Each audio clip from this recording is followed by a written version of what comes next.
Poštovani predstavnici medija, poštovani svi prisutni, dobrodošli na svečano potpisivanje ugovora za dodjelu potpora male vrijednosti po javnom pozivu za dodjelu potpora za 2021. godinu iz programa dodjele potpora u poljoprivredi i ruralnom razvoju na području grada Đakova za razdoblje 2021-2023. godina.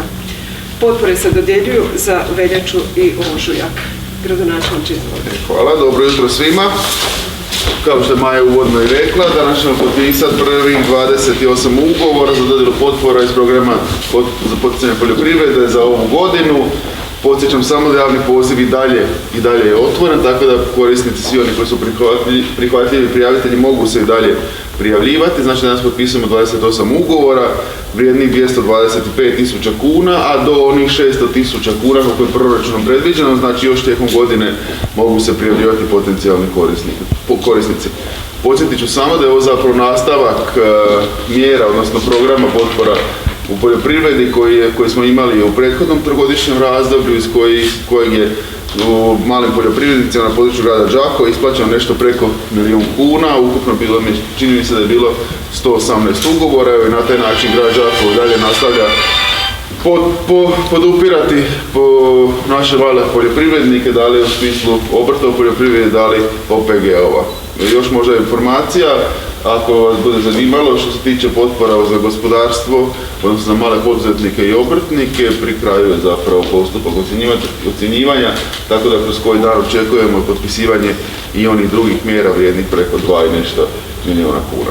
Evo, još jednom, čestitam svima koji su uspješno se prijavili ovog puta, koji će dobiti sredstva od grada i zapravo iskoristit ću priliku da i zahvalim svima koji se bave poljoprivredom, koji rade na razvoju poljoprivrede na području grada Đakova, a pogotovo tu mislim na mala obiteljska poljoprivredna gospodarstva, jer to je ono u skladu sa onom od polja do stola, gdje nekako je taj dio poljoprivrede tako i dalje mislimo da najmasovniji i najpotrebniji nam ovdje na području Slavonije. Evo, toliko od mene. Ukratko će samo nadležna pročelnica nekoliko još statističko-tehničkih detaljčića. Evo, Sanja, izvoli. Hvala, sve vas lijepo pozdravljam.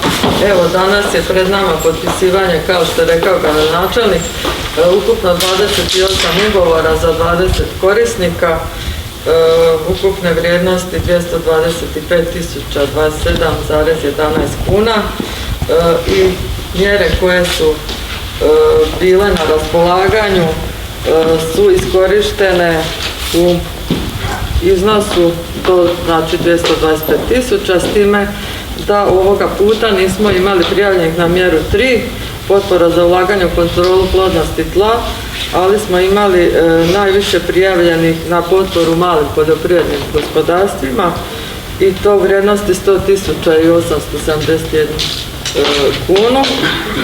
Zatim slijedi mjera 1, potpora za ulaganje u podizanje novih ili restrukturiranje starih postojećih višegodišnjih nasada, gdje možemo vidjeti da rastu naši višegodišnji nasadi, da se ljudi sve više odlučuju za voćarstvo i sade nove voćnjake na našem području.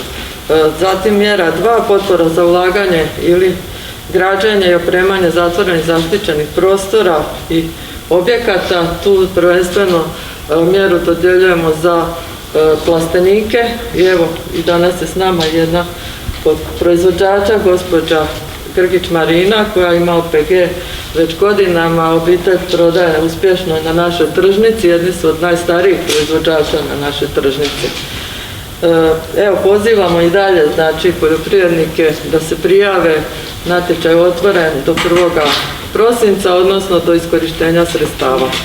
Možemo reći da smo evo tek 1/3 sredstava iskoristili, pa evo, možete i dalje ulagati, prijavljivati se, natječaj je otvoren. A evo, sad ćemo potpisati ugovor. Gradonačelnik će potpisati sa gospođom Grgić Marinom, koja se uspješno prijavila na čak 3 mjere za podizanje novih i restrukturiranje postojećih višegodišnjih nasada. Dakle, gospođa se bavi voćarstvom, ima proizvodnju voća i povrća i cvijeća. Može, evo. Dakle, imamo i potporu za male poljoprivredne proizvođače, gdje je gospođa dobila maksimalan iznos od 15.000 kuna. I još jedna mjera, znači za opremanje, kako sam rekla, zaštićenih prostora, odnosno plastenika, u iznosu 9.238 kuna. I s nama, a to ćemo staviti. S nama je također i poljoprivredni proizvođač OPG Holding Dario, koji se prijavio na mjeru 1, podizanjem višegodišnjih nasada. Dakle, gospodin Hobik je se bavio voćarstvom i podiže novi nasad ljeske.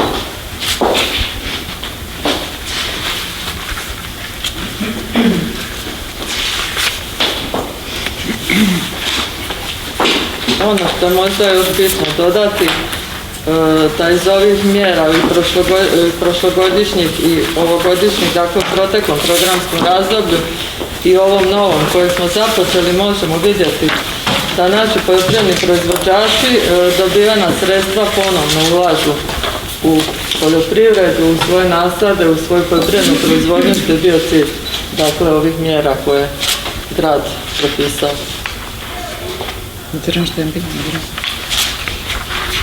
Ste vi izglupali vaše početak?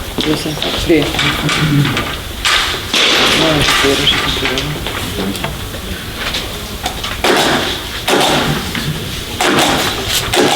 Sanja, to treba početi. Ne, onda uči. A, dobro donio. A ne, neki proizvođači nemaju sva pečata. Evo ga što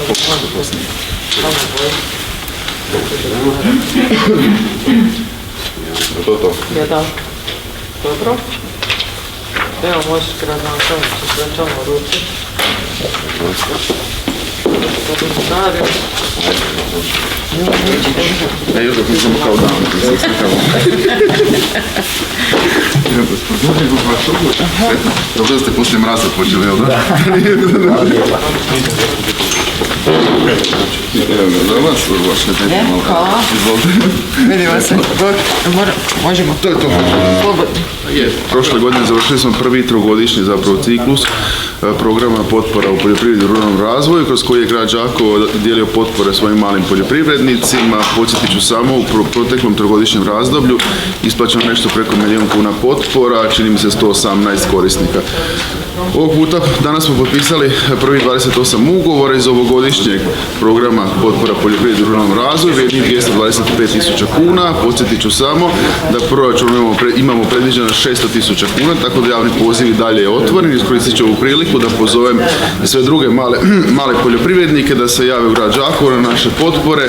Potpore se isplaćuju do iskorištenja planiranih sredstava. Ako malo gledamo iskustva prethodnih godina, u pravilu u jesen, krajem godine su se zapravo iskorištavala ta sredstva, tih 600.000 kuna.